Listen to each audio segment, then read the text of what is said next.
Hi guys, welcome to M&D Made Simple. I'm your host, Coach Alexander. If you're here for the very first time, please do well to subscribe to this channel because on a regular basis I post updates in relation to monitoring and evaluation. Today we're going to be looking at a very interesting topic, how to win a monitoring and evaluation assistant job interview in 2022. Now you'll be pleased to know that for those of you who are just beginning your career in M&D, it usually goes like this. You either start as an intern and then later graduate to the role of an assistant, or you just go straight into being an assistant and then later on they'll probably promote you. So I want to give you some pointers on what you should do in order to nail this interview.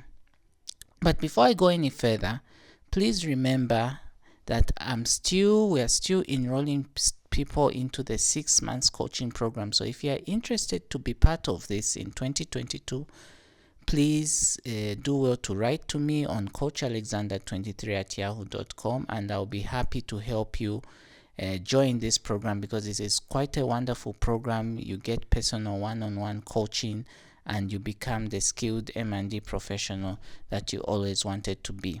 So without wasting any more time, let's get straight into business.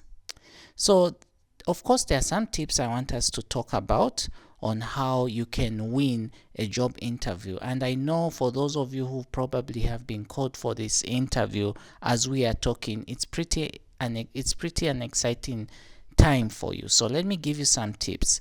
Tip number one: when you go for a job interview, remember they are looking for the best person who can fulfill the role of a monitoring and evaluation assistant. So of course you need to show a good understanding of M&D.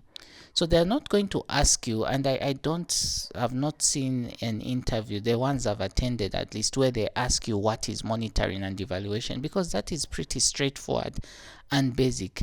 They're going to ask you questions, situational questions, where you're going to have to explain how you're going to solve a certain situation. So for example, they'll ask you, how do you conduct a baseline? Why do you think a baseline is important? Okay, so those are the questions you really need to elaborate thoroughly so that they know for sure that you understand the subject matter. Okay, so make sure that you prepare for such questions and don't take it as if it's an academic exercise where you study books and the like. No, you have to really know the subject matter.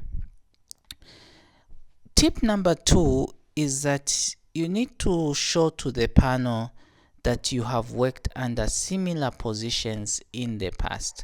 So I know for some of you who are entering this for the first time, it might be a little difficult to show that you have actually had this experience. But in some universities and colleges, and actually it could be most around the world, what will happen is that you do attachments.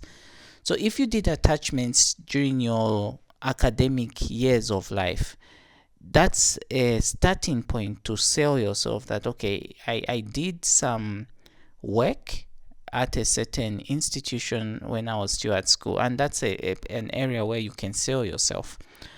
Of course, it may not be the best, but it's obviously going to give you some points, because usually the way the interview panel works is that they have a scoring sheet, so you have to try as much as possible to maximize those points. Now, in case you have actually worked before in the assistant job role, then you can actually also use that as an opportunity to sell yourself. Tip number three: show to the panel that you are actually somebody that is submissive. Okay, remember this is an assistant role to the main M&D officer. So you're like second in command. So you need to show to the panel that you are able to work under instructions. Of course, you can take some initiative, but they want to see that this is somebody who is reliable. So some points that you can bring out is, of course, the qualities that they want to hear, such as, okay, I am somebody who is reliable, I'm someone who's a team player, someone who gets instructions, and also I'm able to work under difficult situations. Okay, and that word difficult situations is important because there are times where you have to beat deadlines. Okay, so that will require that you work overtime. So those are the difficult situations which they want to hear, and I mean, it's what they want to hear, and you need to prove to them that you can actually fulfill that role. The final tip I have for you is okay, actually, I don't know why I repeated it. It's the same tip. I don't know what happened here, but maybe I can also add by saying that it's also important that when you go for this interview, try as much as possible to remain calm, and you shouldn't be somebody who is nervous, okay? Because being nervous, of course, you might miss out on the key important points that should be brought out.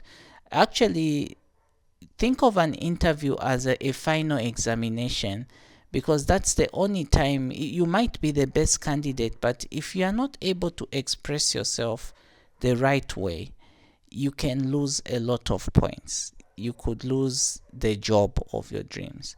Another thing is that I think the point I also wanted to bring out is on the salary. Most what I've seen is the salary expectation is another point that they look at, because if they're going to hire you, they want to strike a balance. They don't want someone who is too expensive. Again, they don't want to bring in someone on board who is quoting themselves very lowly, because it could send the wrong signal. So before you go for this interview, if you know you're going for a job at the UN, and I know the UN sometimes they actually communicate the salary that you are going to be given. Try to demand a salary that is within the range. But if you are going for an organization which you yourself know is probably struggling, you probably want to tone down how much you demand in terms of the salary expectation. Okay, I know this can be a challenge if you are moving from one organization to another, but it's something you need to think deeply, because it can be a deal breaker if they discover that they can't afford you. Personally, what happened to me, I'll tell you a personal experience. I went for a job interview, and I did give my salary expectation, okay, but when they actually called me back because I won the interview, and they said, okay, we still think you can work for us, but the salary is that you're demanding is too high. Okay, so the reason why I brought that example up is because a company can still reach out to you even though they feel you are expensive, but still ask you to more like negotiate with them.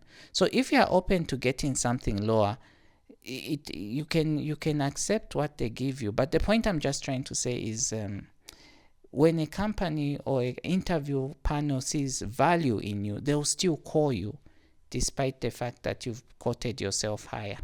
Okay, so I really enjoyed this. I really enjoyed interacting with you, dear friends. Please continue writing to me. I'll always help you whenever you need help. Please forgive me if I miss some of your emails because I get really busy sometimes. I've been your host, Coach Alexander, and see you on the other side. Bye.